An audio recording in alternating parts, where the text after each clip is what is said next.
Баршаңызға сәлем, қалдарыңыз қалай, каналыма қош келдіңіздер. Қазақша контенттің дамуына үлес қосып, менің салған видео рецептеріме лайк басып, пікір қалдыра отырыңыздар. Бүгін бар жоғы 15-20 минутта дайын болатын өте оңай печенье дайындайтын боламын. Әсіресе балалар бұл печеньені өте жақсы көреді. Ең алдымен бір жұмыртқаны жарып, қантпен әбден араластырып аламыз. Қанты ергенше әбден араластырамыз, үстіне сұйық майды қосып, шым-шым тұз қосамыз. Тағы да араластырып, одан кейін ұн мен қорсытқышты қосып, жұмсақ қамыр илейтін боламыз.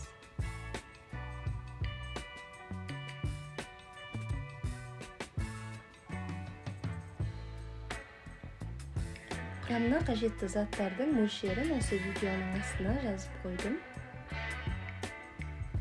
Дайын болған қамырды формасы бірдей болу үшін осылай таразыға салып 40 граммнан өлшеп алдым. Одан кейін осылай қолымызбен дөңгелетіп пергамент төселген противеньге арасы жақын қылмай орналастырып шығамыз.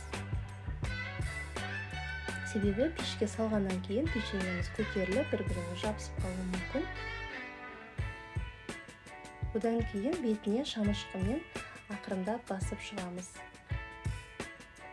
Қызып тұрған духовкада 180 градуста 15 минутта пісіріп аламыз.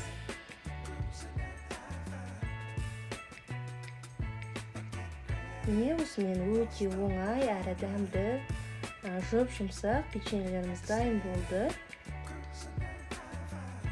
Видео ұнаса лайк басып, пікір жазып және каналға тіркеле отырыңыздар.